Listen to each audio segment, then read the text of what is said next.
Destiny doesn't begin in comfort. It begins in the place where everything seems impossible. This is the story of a boy with dreams. A boy sold by his own brothers, yet lifted by God to save nations. Joseph was 17 when God whispered destiny into his sleep. He dreamed of sheaves bowing before him and stars bending toward his light.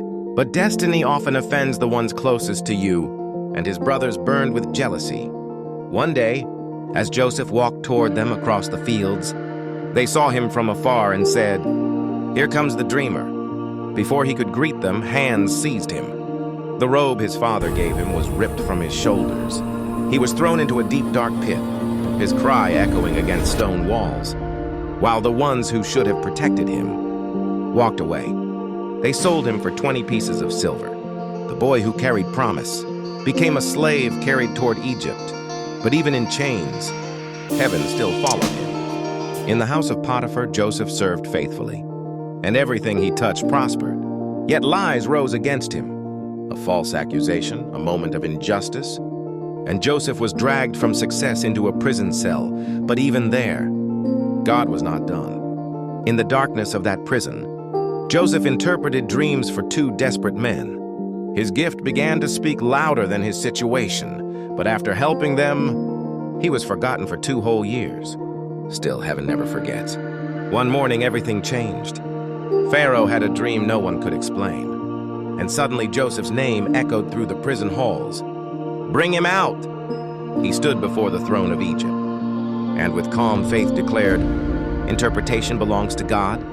Joseph revealed the meaning of the dreams: 7 years of plenty and 7 years of famine. Pharaoh looked at him and said, "There is no one as wise as you. You shall rule Egypt in a single day." Chains became authority, prison became palace. The forgotten boy became governor. When famine swept across the world, Joseph's brothers journeyed to Egypt seeking food, not knowing the governor before them was the brother they betrayed.